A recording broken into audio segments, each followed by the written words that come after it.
வணக்கம். Welcome to கதை திரட்டு. இந்த வீடியோவில் நம்ம என்ன கதை கேட்க போகிறோம்னா, எழுத்தாளர் பிவிஆர் அவர்கள் எழுதிய ஓடும் மேகங்கள் கதையின் 7வது பகுதி. நம்ம சேனலை இது வரைக்கும் சப்ஸ்கிரைப் பண்ணாதவங்க சப்ஸ்கிரைப் பண்ணுங்க. பக்கத்தில் இருக்கிற மில் ஐகானை கிளிக் பண்ணி ஆளுங்கிற ஆப்ஷனை ப்ரெஸ் பண்ணுங்க. ஸோ தட் நான் போடுற கதைகளை உடனுக்குடனே நீங்கள் கேட்கலாம். வாங்க கதைக்குள்ளே போகலாம். கண்ணனுக்கு தலை சுற்றியது. மாமாவுக்கு பைத்தியம் பிடித்து விட்டதா? ராதிகா இவ்வளவு தூரத்துக்கு அவருடைய மனசை குழப்பி இருக்கிறாளா? மேலும் பேசிக் கொண்டிருக்க கண்ணன் விரும்பவில்லை. அப்போ நான் புறப்படுகிறேன் என்றான். சாப்பிட்டு விட்டு போ என்றார் நாதன். பரவாயில்லை மாமா, ராதி காத்து கொண்டிருக்கிறாள். ராதியை நான் பார்க்க விரும்பவில்லை. கூடிய மட்டும் அவளை சந்திக்காமல் இருப்பதே நல்லது. இப்போது நாதன் பலமாக சிரித்தார். பிறகு, நீ சந்திக்காமல் இருந்தால் மட்டும் போதுமா என்றார். கண்ணன் விழித்தான். கண்ணன், கண்ணா, ராதி என் மேல் சீறி விழாத நாளே இல்லை. ஏன் தெரியுமா? நான் தான் நீ இங்கே வராமல் இருக்க தடை உத்தரவு போட்டிருக்கிறேனாம். அது நாகரீகமற்ற காரியமாம். கண்ணன் விழித்தான். ராதிகா இன்னும் குழந்தையாகத்தான் பேசுகிறாள். நீ எனக்காக பேசுகிறாய் கண்ணா, எனக்காக பேசுகிறாய். ராதிகா குழந்தை அல்ல. வர வர அவளுடன் விவாதங்களில் இறங்கவே எனக்கு பயமாக இருக்கிறது. ஏன் தெரியுமா? நான் என் மனசுக்குள்ளேயே அடைச்சு பூட்டி வைத்த சம்பவங்களை எல்லாம் அவள் எடுத்து வீசுகிறாள். என் பதிலை வைத்துக்கொண்டே என்னை மடக்குகிறாள். கண்ணன் மௌனம் சாதித்தான். நான் என்னதான் படிச்சிருந்தாலும், என்னதான் பெரிய பெரிய பதவியெல்லாம் வகிச்சிருந்தாலும், என்கிட்ட கீழ்த்தரமான சில குணங்கள் உண்டு கண்ணா. அது உனக்கும் தெரியும். ஆனா மாமா என்கிற உறவிலே நீ அதை நினைச்சு பார்க்கவும் பயந்திருப்பாய். காரணம் இல்லாமல் ஒருத்தரை வெறுப்பதும், அன்பு செலுத்தி ஆதரவு அளிக்க வேண்டிய சந்தர்ப்பங்களில் அசுரனாக மாறுவதும் கீழ்த்தரமான குணம்தானே. அதே மாதிரிதான் சுயநலம் என்னுடைய உலகமே. என்னையும் ராதிகாவையும் குமாரையும் மட்டும்தான் சுற்றுகிறது. இந்த உலகத்தில் 3ஆம் மனுஷனுடைய மூச்சு காற்று கூட வீசக்கூடாதுன்னு நான் கண்டிப்பாக இருந்திருக்கிறேன். இந்த சுயநலம்தான் அன்னைக்கு உன்னை தடியால் அடிச்சு அர்த்த ராத்திரியில் வீட்டுக்கு வெளியே விரட்டியது. அன்னைக்கு நான் உன்னை ஒரு திருடனாக நினைச்சேன். என் உலகத்தில் புகுந்து கொள்ளையடிக்க வந்த திருடனாக நினைச்சேன். ஆனால் ஆனால் அதுக்கப்புறம். கண்டிப்பை தவிர வேறு எதையுமே அவர் குரலில் கேட்டிராத கண்ணன் அவருடைய தொண்டை கம்மி போவதை பார்த்தான். சலனமே தோன்றாத முகம் இப்போது துயரத்தின் கனம் தாழ முடியாமல் சிவந்து போயிருந்தது. அவன் கண்களில் நீர் முட்டி நின்றது.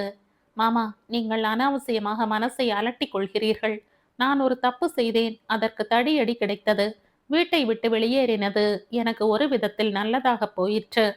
தப்பு செய்தது நீ அல்ல என்று எனக்கு அன்னிக்கே தெரியும் கண்ணா, அன்னிக்கே தெரியும். என்னால் என் உலகத்தை சார்ந்தவளை தண்டிக்க முடியவில்லை. என் கோழைத்தனம் உன்னை பலி வாங்கியது. மாமா, இப்போது நீங்கள் கொஞ்சம் ஓய்வெடுங்கள்.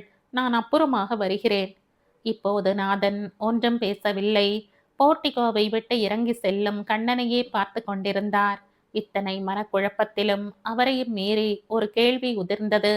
எவ்விதத்தில் ராதிகாவுக்கு கண்ணன் தகுதியற்றவனாகிவிட்டான்? கேள்வி தொடுத்த சிந்தனை திடீரென்று அறந்தது. அப்பா என்ற குரல் கடுமையாக கேட்டது. ஏன்பா கண்ணன் திரும்பி போறான்? கண்ணா, கண்ணா என்று கத்தியபடி பாய்ந்தோடினாள் மகள். கிளாஸ் ஹவுஸை நெருங்கி கொண்டிருந்த கண்ணனுடைய காதில் ராதிகாவின் குரல் கேட்டது. ஆனால் அவன் நடந்து கொண்டிருந்தான். கால்களின் விரைவும் அதிகரித்தது. கண்ணா, கண்ணா, நில்! கண்ணன் நிற்கவில்லை. ஆனால் ராதிகா ஓடி வந்து மறைத்தாள் மூச்சிறைக்க. எங்கே போகிறாய் என்றாள். என் வீட்டுக்கு. நான் இன்னும் சாப்பிடாமல் உனக்காக காத்திருக்கிறேன். இப்படி போனால் என்ன அர்த்தம்? பேசாமல் போராதி. நான் சாப்பிட வரவில்லை. மாமாவின் மனசு சரியாக இல்லை. நீ வேறு சேர்ந்து அவரை புண்படுத்தாதே. ராத்திரி பூரா உனக்காக காத்திருந்து கடைசியில் பட்டினியாய் படுத்துக்கொண்டேன். அது உன் தப்பு ராதி. இன்னைக்கு உன்னை பார்க்கணும்னு ஓடோடி வந்தேன் காலங்காத்தால. அதுவும் உன் தப்பு. அவள் கோபம் தலைக்கேறியது. பின் எதற்காக மத்தியான சாப்பாட்டுக்கு வரேன்னு சொன்ன? நீ வான்னு கூப்பிட்ட. நான் முடிஞ்சா பார்க்கலாம்னேன், அவ்வளவுதான். பின்ன இப்ப எதற்காக வந்த? எனக்கு தெரியும். அப்பா சாப்பிட ஒட்டாமல் உன்னை விரட்டுகிறார். நீயும் கோழைதானே, ஓடுகிறாய். கண்ணன் பதில் சொல்லாமல் முன்னேற முயன்றான். எங்கே மறுபடியும் கிளம்ப பார்க்கிற? நான் இருக்கிறேன், வா. ராதி, வழியை மறிக்காதே, எனக்கு போகணும். அப்போ? ராதிகாவின் குரல் ஏமாற்றத்தால் பிறந்த ஆத்திரத்தை கொட்டியது. நான் சாப்பிட வரவில்லை, இனிமேல் என்னை சாப்பிடவும் கூப்பிடாதே. இப்போது ராதிகாவின் கண்களில் இருந்து பொல பொலவென்று நீர் கொட்டியது. கேவலினூடே ஆத்திரம் தெரித்தது. கண்ணா, இது நாள் வரைக்கும் நீ முட்டாள்னு நினைச்சுண்டிருந்தேன். இப்பதான் தெரிகிறது முட்டாள் நான் தான் என்று. நீ போ, உன் இஷ்டம் போல போ. என்னை விட்டு போறதுதான் சுகம் என்று நீ நினைச்சா ஆசை தீர போய்விடு. ஆனால் ஒண்ணு, அப்புறம் மறுபடியும் என்னை பார்க்கணும்னு வராதே. போ போ போ. ராதிகா வீறிட்டு கத்தினாள். அடுத்த கணம் கண்ணன் ஜீப்பை நோக்கி புறப்பட்டான். ராதிகாவின் கடைசி வார்த்தைகள் திண்ணையில் இருந்த நாதனை தட்டி எழுப்பின. அவர் நிமிர்ந்து கவனித்தார். ராதிகா தள்ளாடியபடி நடந்து வருவது மனதை கிழித்தாலும் அவரையும் மீறி ஒருவித திருப்தி பிறந்தது. சற்று முன் இருந்த சலனம் இப்போது நீங்கிவிட்டது. படியேறிய ராதிகா அங்கு அப்பா ஒருவர் இருக்கிறார் என்ற சிந்தனையும் இன்றி ஹாலுக்குள் நுழைந்தாள். 4 மணியில் இருந்து கண்ணனை எதிர்பார்த்து கொண்டிருந்த ஸ்ரீதருக்கு எரிச்சலும் ஆத்திரமும் வந்தன. அன்று சாயந்தரமே ஒரு கிளப்பில் அங்கத்தினனாக சேர்ந்து விட வேண்டும் என்று ஒரு தடவைக்கு 3 தடவையாக அவன் சொல்லி இருக்கிறான். கண்ணனும் தலையை அசைத்திருக்கிறான். ஏன் இன்னும் காணோம்? விடுதிக்குள்ளே பொழுது போகாமல் தவித்த ஸ்ரீதர் வராந்தாவுக்கு வந்தான்.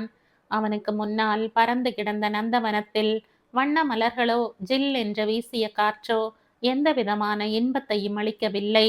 நந்தவனத்தை கடந்து மெதுவாக பாதைக்கு வந்தான். வலப்புறத்தில் பாதை திடீரென்று அற்றுவிட்டது போல் இருந்தது. 10 அடி நடந்து பார்த்தான். பாதை இறங்கி ஏறுகிறது என்று அவன் வாய் முணுமுணுத்தது. இடப்புறத்தில் பாதை ஏற்றத்தில் போய்க் கொண்டிருந்தது.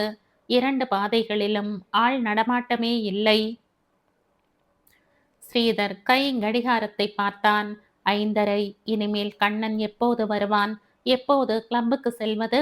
திடீரென்று கண்ணன் மீது எழுந்த எரிச்சல் பன்மடங்காகியது. மனம் அவனை பற்றி தீவிரமாக நினைக்க ஆரம்பித்தது. என்னதான் கண்ணன் சகல சௌகரியங்களையும் ஏற்படுத்தி கொடுத்தாலும் அதெல்லாம் மகாலிங்கத்தின் ஏற்பாடே தவிர கண்ணன் தானாக எதையும் செய்யவில்லை என்று தோன்றியது. இந்த எண்ணமே கண்ணன் ஒரு சாதாரண சிப்பந்திதான், 2000 ரூபாய் சம்பளம் வாங்கப் போகிற நமக்கு அவன் ஒரு பொருட்டல்ல என்ற எண்ணங்களை தூண்டிவிட்டது. அவனுக்கு சம அந்தஸ்து கொடுத்தது கூட தப்பு என்று தோன்றியது. ஸ்ரீதருடைய மனம் கருவி கொண்டிருக்கையில் வலப்புற பாதையில் திடீரென்று ஒரு தலை மட்டும் தெரிந்தது. அவன் திடுக்கிட்டு நின்றான். ஆள் அரவமற்ற பிரதேசத்தில் நிசப்தமான சூழ்நிலையில் திடீரென்று ஒரு தலை மட்டும் முளைத்தால் அடுத்த நிமிஷமே முழு உருவத்தையும் ஸ்ரீதர் பார்த்தான். பயம் மறைந்து சிரிப்பு வந்தது. குச்சியான உடல், நீளமான தலை, இஸ்திரி காணாத காக்கி பேண்ட்டும் வெள்ளை ஷர்ட்டும். பாதையின் சரிவில் இருந்து மேட்டுக்கு வந்தவன் தன்னை தாண்டி செல்ல போகிறான் என்றுதான் ஸ்ரீதர் நினைத்தான். ஆனால் வந்தவன் ஸ்ரீதரின் முன்னால் புன்னகையுடன் நின்றான். நின்றவன், குட் டே டு யூ. விடுதியில் எல்லா சௌகரியங்களும் இருக்கா? உங்களை பார்த்தால் பிரயாண களைப்பே இல்லாதது போல இருக்கே. இப்பதான் பறிச்ச வடுமாங்காய் மாதிரி சுறுசுறுப்பாக இருக்கிறீர்களே என்று சரமாரியாக ஆரம்பித்தான். இந்த மாதிரியான திடீர் தாக்குதலை எதிர்பார்க்காத ஸ்ரீதருக்கு என்ன பதில் சொல்வது என்று தெரியவில்லை. முன்பின் தெரியாத ஒருவன் உரிமை கொண்டாடி கொண்டு குசலம் விசாரித்தது அவனுக்கு வெறுப்பாக கூட இருந்தது. அவனை ஒரே வார்த்தையால் விரட்டி விடலாமா என்று கூட யோசித்தான். ஆனால் அடுத்த கணமே கிறுக்கு போல் இருக்கிறவன் மகாலிங்கத்தின் உறவுக்காரனாக இருந்துவிட்டால் என்ன செய்வது என்ற எண்ணமும் பிறந்தது. என்ன சார் அப்படி விழிக்கிறீர்கள்? இவன் யாரடா? அனுமார் மாதிரி திடுதிப்பு என்று குதிக்கிறான், என்னென்னமோ கேட்கிறான் என்றெல்லாம் நினைக்கிறீர்களா? நீங்கள் பம்பாயில் இருந்து புறப்படுவதற்கு முன்னாலேயே, ஏன் நீங்க சின்ன பையனா இருக்கிற நாள்ல இருந்து உங்களை எனக்கு தெரியும். நீங்க அந்த வயசுலே மாநிறமா இருந்தீர்கள். அமெரிக்கா, இங்கிலாந்து எல்லாம் போயிருந்ததுனாலோ என்னவோ இப்போது சிகப்பா ஆகிவிட்டீர்கள். அது கிடக்கட்டும், கண்ணன் எங்கே? எல்லாம் நன்னா கவனிச்சுண்டானா? இப்படி உங்களை அந்தரத்துல விட்டுட்டு எங்க போயிருக்கான்? ஆரம்பத்தில் எத்தனைக்கு எத்தனை வெறுப்பும் கோபமும் இருந்தனவோ அத்தனைக்கு இப்போது ஸ்ரீதருக்கு அவனை பிடித்து விட்டது. வந்திருக்கிறவன் தன்னுடைய வாழ்க்கையின் ஓட்டத்தையே கண்ணும் கருத்துமாக கவனிக்கிறவன் என்ற நினைப்பு கூட பிறந்தது. ஆனால் அவன் யார், என்ன பெயர், என்ன உத்தியோகம்? சார், உங்களை எங்கேயோ இதற்கு முன் பார்த்திருக்கிற மாதிரி இருக்கு. உங்கள் பெயர் என்று ஆரம்பித்தான் ஸ்ரீதர். பார்த்திருக்க முடியாதே. அப்போ கோயமுத்தூரை தாண்டி எங்கேயும் போனதில்லையே. உங்கள் பெயர் என்ன என்று சொன்னீர்கள்? அப்புவா? அப்பு என்பது வீட்டிலே கூப்பிடுகிற பெயர்தானே? நீங்க கேட்கிற கேள்வியின் தாத்பரியமே புரியவில்லை. நினைவு தெரிஞ்ச நாள்ல இருந்து யாராவது அப்போன்னு கூப்பிட்டா நான் என்னன்னு கேட்பேன். அவ்வளவுதான். இந்த பெயர் அப்பா சாமியிலிருந்து வந்ததா, அப்பா துரையிலிருந்து குறுகியதான்னு நான் இன்னும் ஆராய்ச்சி பண்ணலை சார். உள்ள போய் பேசலாமே மிஸ்டர் அப்பு. மிஸ்டர் போடாதேயுங்கள், நான் வெறும் அப்புதான். வராந்தாவில் 2 பேரும் நாற்காலியில் உட்கார்ந்து கொண்டார்கள். அப்புவை பற்றி கண்ணன் உங்களிடம் சொல்லி இருக்க வேண்டுமே என்றான் அப்பு. சொல்லவில்லை. இந்த கண்ணன் நல்லவன்தான். ஆனா அவனுக்கு பேச தெரியாது. அளவுக்கு மீறி காட்டுற மரியாதையிலே முக்கியமானதெல்லாம் மறந்துடும். எனக்கு புரியவில்லை. பாருங்களேன், மேட்டுப்பாளையத்தில் உங்களை சந்தித்து ஜீப்பில் ஊட்டி வரை உங்களுடன் வந்திருக்கிறான். இங்கேயும் 1 மணி நேரமாவது இருந்திருக்க வேண்டும்.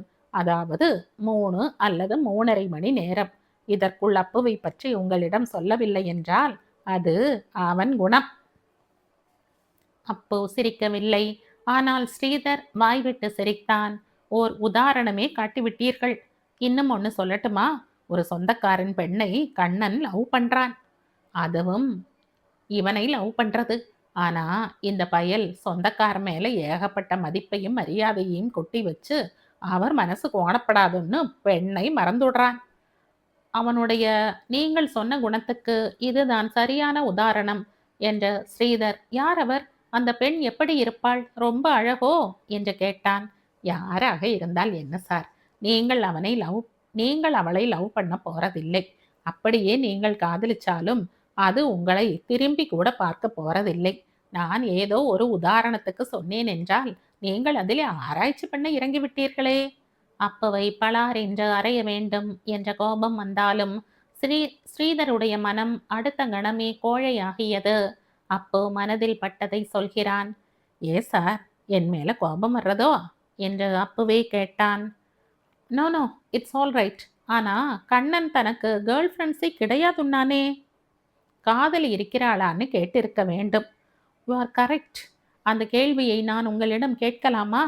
ஓஎஸ். அப்புவுக்கு கேர்ள் ஃப்ரெண்டு, மாமி ஃப்ரெண்டு, கிராண்ட் மதர் ஃப்ரெண்டு எல்லாமே உண்டு என்ற அப்பு. இப்போ யாருக்காவது காத்து கொண்டிருக்கிறீர்களா என்று கேட்டான். அழுத்து கொண்டே ஸ்ரீதர், எல்லாம் கண்ணனுக்காகத்தான். ஏதாவது ஒரு நல்ல கிளப்பில் மெம்பராக வேண்டும்னு சொன்னேன். தலையை ஆட்டினார். ஆனா இன்னும் காணோம் என்றான். கிளப்பில் சேர நல்ல ஆளை பிடித்தீர்கள் என்று சிரித்த அப்பு. எந்த மாதிரி கிளப் உங்களுக்கு பிடிக்கும் என்று கேட்டான். ஏன், இந்த ஊரில் பல விதங்கள் இருக்கா? ஆமாம், வெறும் சீட்டாட்டம் மட்டுமே நடக்கிற கிளப் இருக்கு. பெரிய பெரிய ஆபீசர்களும் பணக்காரர்களும் ஏதோ சடங்குக்கு வர்ற மாதிரி தினசரி வந்து ஒருவர் மூஞ்சியை ஒருவர் பார்க்காமல் அப்படியே பார்த்தாலும் பொய் சிரிப்பு சிரித்துவிட்டு போகிற கிளப்பும் இருக்கு. இரண்டுமே சுகம் இல்லை. இன்னொரு கிளப் இருக்கு. ஆரம்பிச்சு 3 வருஷம்தான் ஆறதுனாலும் பெரிய கிளப்பா வளர்ந்துடுத்து. குன்னூர் கோத்தகிரியிலிருந்தெல்லாம் மெம்பர்ஸ் வருவா. இந்த கிளப்பில் என்ன விசேஷம்? 22 வயசுல இருந்து 35 வயசு வரை இருக்கிறவர்கள் தான் அங்கத்தினர்கள் ஆகலாம். இரவு 7 மணிக்கு மேல்தான் நடவடிக்கைகளே ஆரம்பமாகும். சீட்டாட்டம், செஸ், பில்லியர்ட்ஸ் எல்லாம் இருக்கும். ஆனால் அந்த பக்கமே யாரும் போக மாட்டார்கள். எல்லாம் பெண்களை சுற்றியே அரட்டை அடித்து கொண்டிருப்பார்கள். பெண்களா? ஓ, சொல்ல மறந்துவிட்டேனே. கிளப்பில் ஆண் பகுதி பெண் பகுதின்னு இருக்கு. ஆனால் நடைமுறையில் எல்லாம் ஒன்னாகி விட்டது. சனிக்கிழமை சனிக்கிழமை முன்னெல்லாம் நம்ம ஊர்களில் பஜனையும் பாட்டு கச்சேரிகளும் இருக்கும்.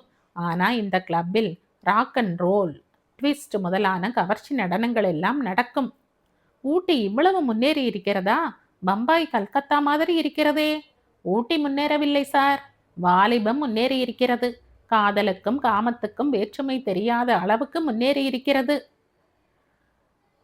5000 வருஷமாக இருந்த நம் கலாச்சாரம் பண்பு எல்லாம் குடியிலும் கூத்திலுமே அழிஞ்சிடும். அப்போ பேச்சை முடித்துவிட்டு ஸ்ரீதரை பார்த்தான். ஸ்ரீதர் கண்களை மூடிக்கொண்டிருந்தான். அவனுடைய சிந்தனை சனிக்கிழமை இரவு நடக்கும் நடனங்களிலும் நடன பெண்களின் மீதும் லயித்திருந்தது.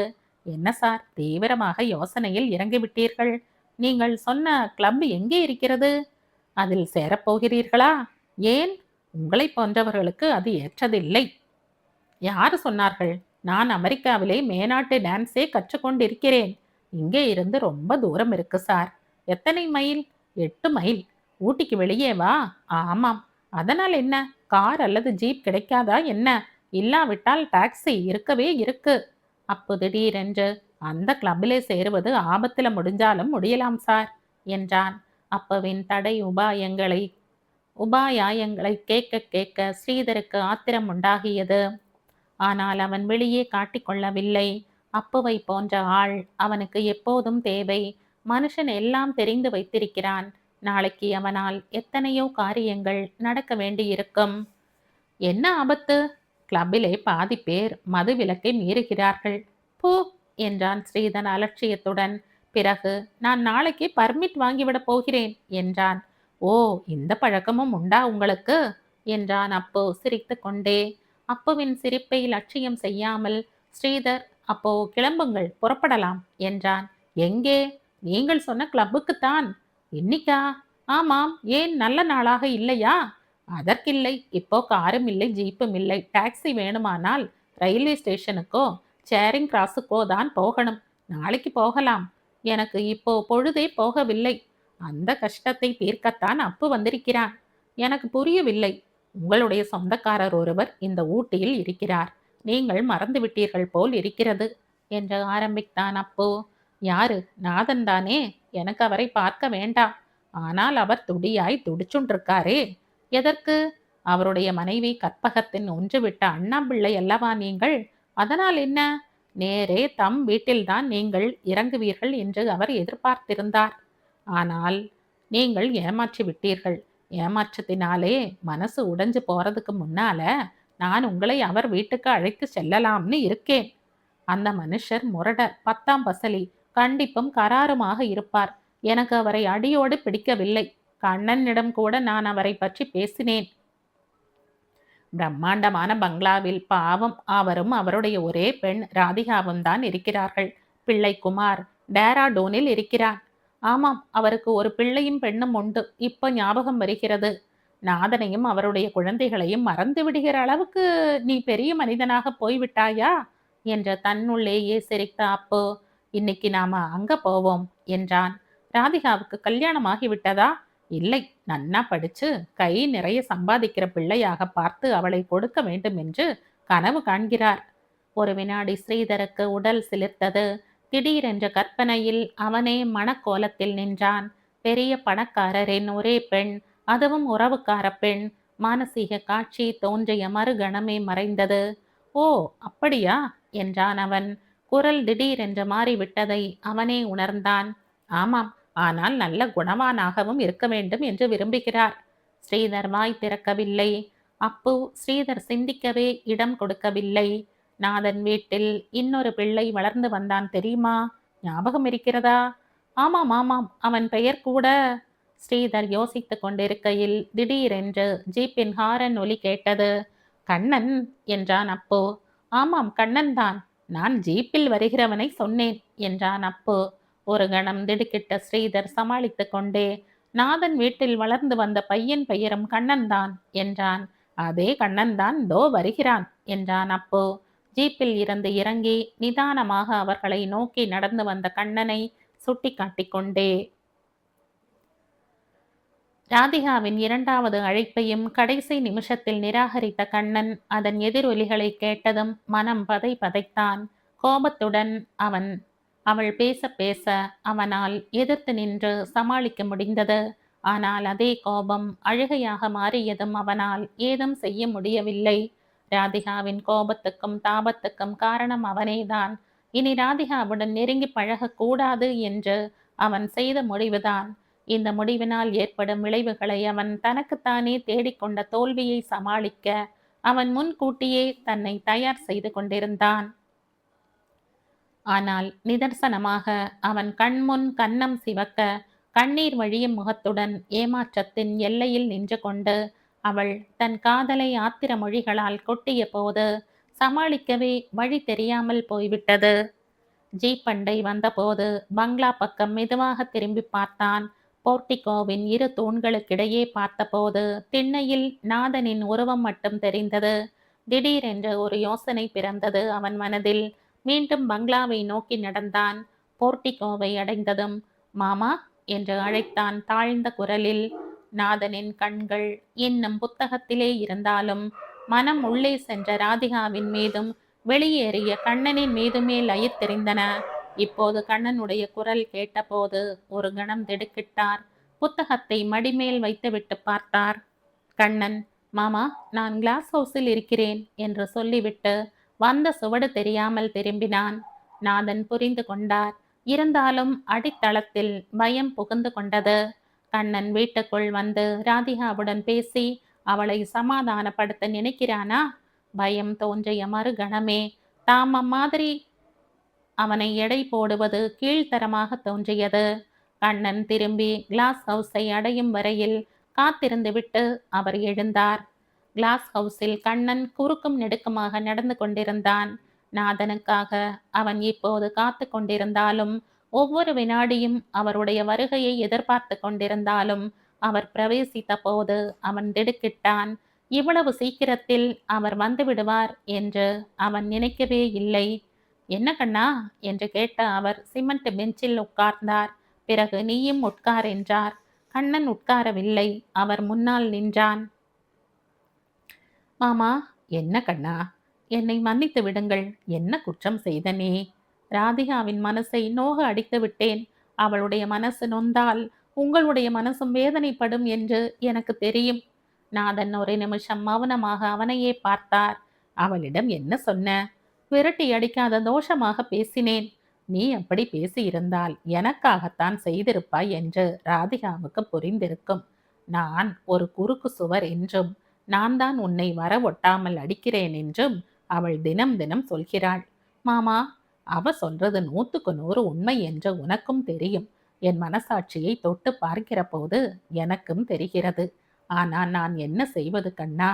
என்னதான் என் பெண்ணானாலும் அவளுக்கு என்று ஒரு வாழ்க்கை இருக்கிறதே. அதன் இன்பமான ஓட்டத்துக்கு நான் அணையாக இருக்கிறேனே. நீங்கள் ஏன் மாமா வருத்தப்படுகிறீர்கள்?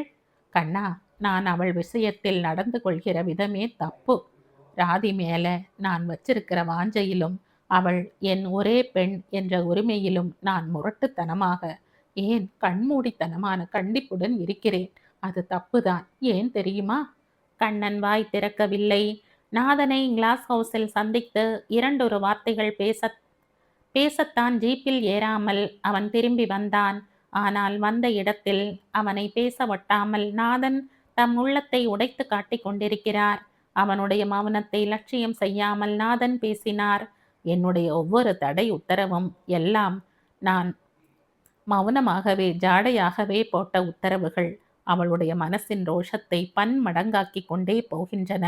எத்தனைக்கு எத்தனை நீ அவளை சந்திக்க கூடாது என்று நான் விரும்புகிறேனோ அத்தனைக்கு அத்தனை உன்னை தினம் தினம் சந்தித்தே தீருவேன் என்று அவள் மனசு கதறுகிறது. இப்படியே போனால் மேலே முடிக்க முடியாமல் நாதன் திணறினார். கவலையே படாதீர்கள் மாமா, நான் இந்த ஊட்டியை விட்டே போய் விடுகிறேன். உன்னால் ஊட்டியை விட்டுத்தானே போக முடியும்? புரிகிறது மாமா. இப்போ என்ன செய்கிறது? நான் என்னுடைய முறைகளை மாற்றிக்கொள்ளப் போகிறேன். என்னுடைய அப்பா இதே தப்பைத்தான் அந்த காலத்தில் செய்தார்.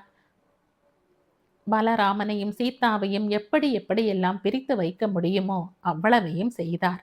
கடைசியில் என்ன ஆயிற்று? ஒரு நாள் சீதா திமிரி கொண்டு வெளியேறினாள். அவளும் என் அப்பாவுக்கு ஒரே பெண். என்னதான் நாதன் நிதானமாக பழங்கதை ஒன்றை யந்திரமாக சொன்னாலும் அவருடைய ஒவ்வொரு வார்த்தையும் கண்ணனுடைய நரம்புகளில் புகுந்து தாக்கியது. அவனுடைய ரத்தம் கொதித்தது. அவனுடைய தாயாரை பற்றி பேச நாதனுக்கு என்ன உரிமை இருக்கிறது? என்னதான் அவர் அவனை எடுத்து வளர்த்து ஆளாக்கினாலும், என்னதான் தன்னுடைய வாழ்க்கையின் வெற்றிக்கு அவர் அடிகோலி இருந்தாலும், அவருக்கு அவனுடைய அம்மாவை பற்றி பேசவோ ஏன் நினைக்கவோ கூட யோகியதை இல்லை. ராதிகா அழகிதான், அவள் மீது உயிரையே வைத்திருக்கிறவள்தான். இருந்தாலும் சீதா அவனுடைய தாயார், அவனை 10 மாதம் சுமந்து பெற்றெடுத்தவள் என்ற ஒரு காரணத்தினாலேயே அவளுடைய கால் தூசிக்கு ராதிகா இணையாக மாட்டாள். ஏன், நாதனுடைய பெண் என்ற ஒரு காரணம் போதாதா?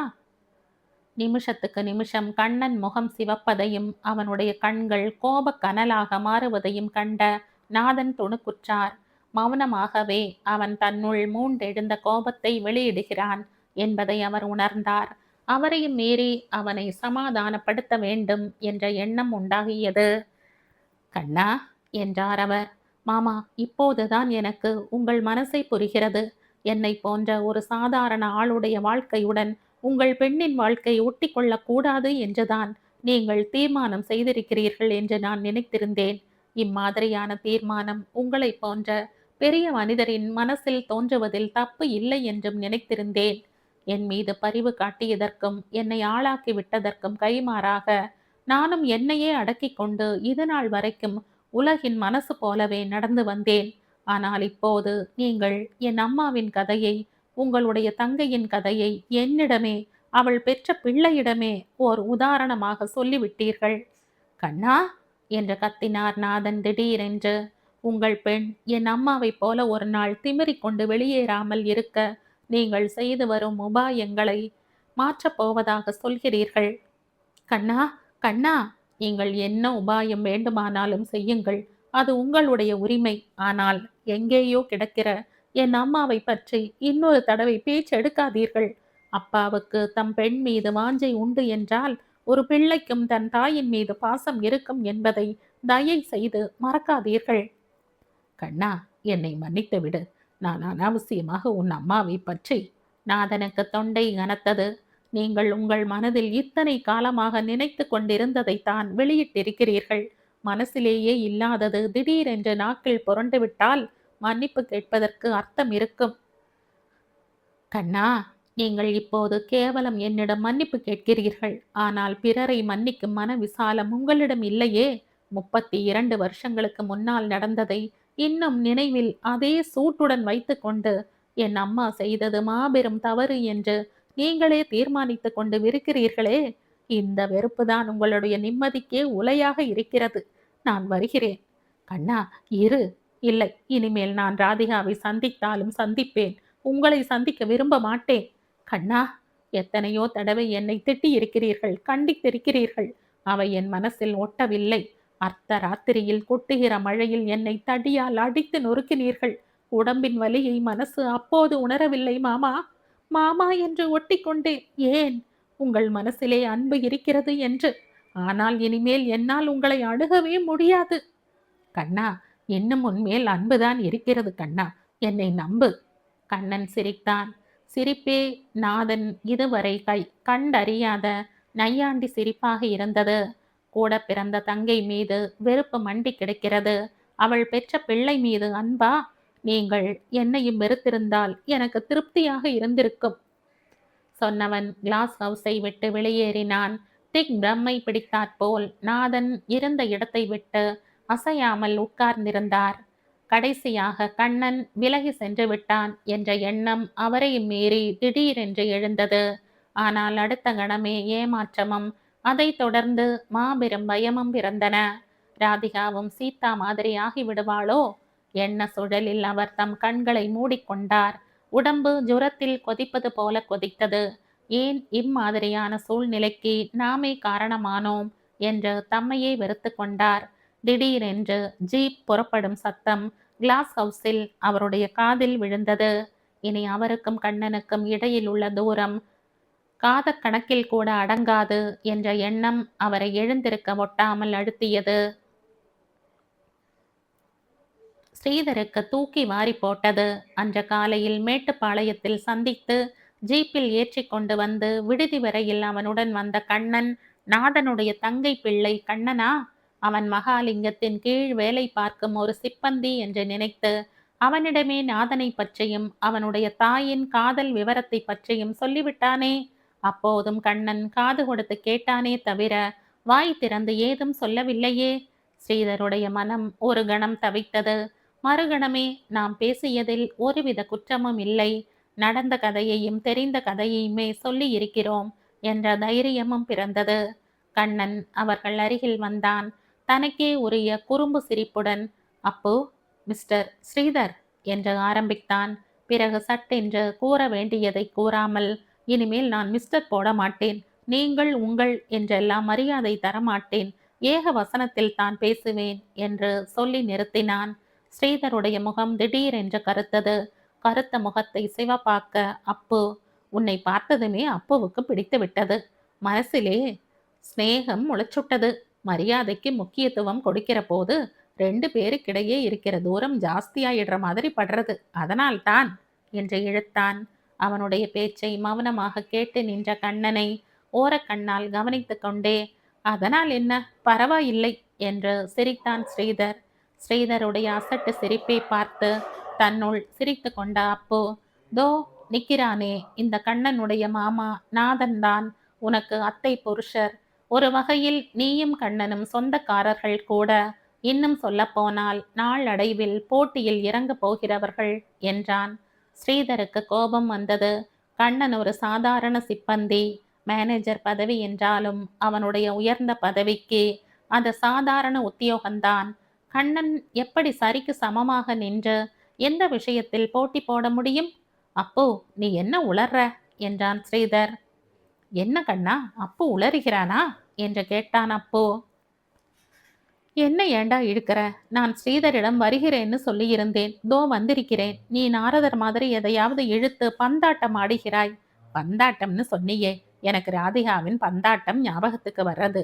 ஸ்ரீதர், ஊட்டியில் ராதிகாதான் பூப்பந்து ஆட்டத்தில் சிங்கிள்ஸ் சாம்பியன். கோடையிலே போட்டி நடக்கும். இந்த வருஷம்தான் அவ கலந்துக்கலை. ஏன் கலந்துக்கலை கண்ணா? கண்ணன் பதில் சொல்லவில்லை. ஆனால் அவன் சொல்ல முற்படும் முன் ஸ்ரீதர், அது சரி, நானும் கண்ணனும் சொந்தக்காரர்கள் மட்டுமல்ல, போட்டியில் இறங்கப் போகிறவர்களும் கூட. சொன்னாயே, எந்த போட்டியில் என்று கேட்டான். அப்போ அதை இப்பவே சொல்லி சஸ்பென்ஸை குலைத்து விடுவான் என்று நினைக்கிறையா என்று பதில் அளித்த அப்பு, கண்ணா, இன்னைக்கு 2 வேலை முக்கியமா இருக்கு. ஒன்று, ஸ்ரீதரை ஒரு கிளப்பில் மெம்பர் ஆக்கணும். 2வது, நாதன் வீட்டுக்கு அழைத்து கொண்டு போகணும் என்றான். இரண்டுமே முடியாது. ஏன் என்றான் ஸ்ரீதர். எனக்கு எந்த கிளப்பிலும் யாரையும் தெரியாது. நாதன் ஸ்ரீதருடைய சொந்தக்காரர். நான் போய் அறிமுகம் செய்து வைக்கணும் என்கிற அவசியம் இல்லை.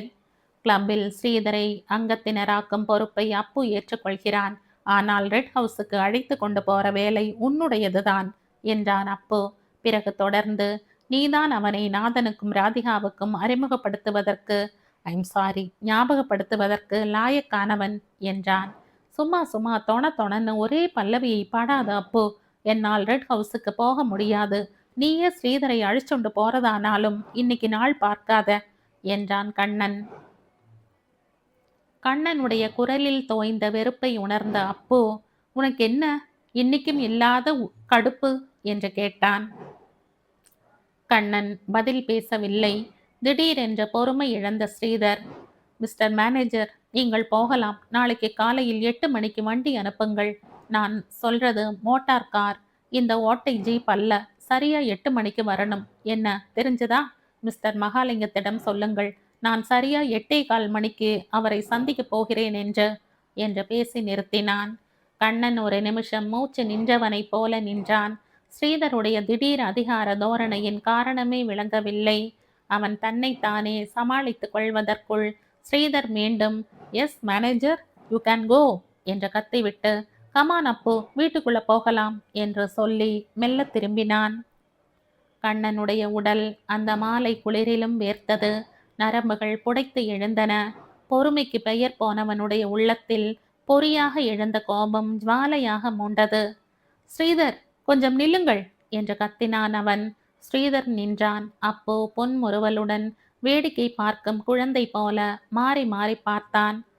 ஸ்ரீதர், நான் மகாலிங்கம் இண்டஸ்ட்ரீஸ் ஆபீஸ் மேனேஜர்.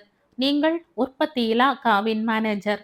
உங்களுடைய மேல்நாட்டு படிப்பு காரணமாகவோ திறமை காரணமாகவோ உங்களுக்கு என்னை விட 2 பங்கோ 3 பங்கோ சம்பளம் அதிகம் இருக்கலாம்.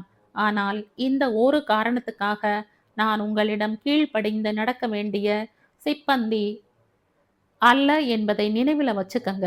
என்ன புரிகிறதா? ஏதோ ஊருக்கு புதுசா, கம்பெனிக்கு புதுசா, தொலை தூரத்தில் இருந்து வருகிறீர்களே என்று உங்களை உபசரிக்கத்தானே வந்தேன். ஒரு குமாஸ்தாவை அனுப்பியிருக்க ரொம்ப நேரமாக இருக்காது. இந்த மரியாதை உங்களுக்கு புரியணும்னா, உங்களுக்கு பிரத்தியாரிடம் நடந்து கொள்ற மரியாதை தெரிஞ்சிருக்கணும். நாளைக்கு காலையில இந்த ஓட்டை ஜீப் தான் வரும். பெரிய ரோல்ஸ் ராய்ஸ் கார் வேணும்னா நேரே மகாலிங்கத்திடமே கேட்டு வாங்கிக் கொள்ளுங்கள். ஸ்ரீதர் ஒரு கணம் வாயடைத்து நின்றான்.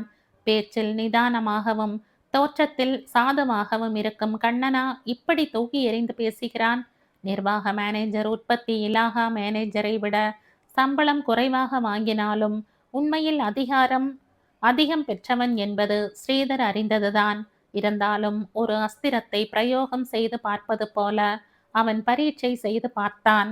கண்ணன் முதலிலேயே அடங்கிவிட்டால் அதையே ஆதாரமாக வைத்துக்கொண்டு கடைசி வரையில் தானே முதலாளிக்கு அடுத்தபடி என்று வலுப்படுத்தி கொள்ள அவன் போட்ட திட்டம் நிறைவேறவில்லை.